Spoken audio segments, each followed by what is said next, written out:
আজকে একটা গল্প শোনাই, কথাগুলো মন দিয়ে শুনবেন। একটা মধ্যবিত্ত পরিবারের ছেলে, সে মোটামুটি সবার সাথেই খারাপ ব্যবহার করে চলতো। সে রাত 1টা 12টায় বাসায় ফিরতো। এই কারণে তার বাবা তাকে অনেক বকাঝকা করতো, আর ছেলেটাও তার বাবার সাথে তর্কে জড়িয়ে যাইতো। ছেলেটা যখন বন্ধুদের সাথে বাইরে আড্ডা দিত, তখন তার একটা বন্ধুর সাথে সে অনেক খারাপ ব্যবহার করতো। ওই বন্ধুটাকে সে পাত্তাই দিত না। এইভাবে সবার সাথে সে খারাপ ব্যবহার করে চলতো। একদিন নারী লোকে টাকা চায় না, চায় না বাড়ি ঘর।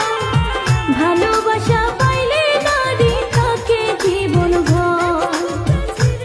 ও সে ভালোবাসার ছোঁয়া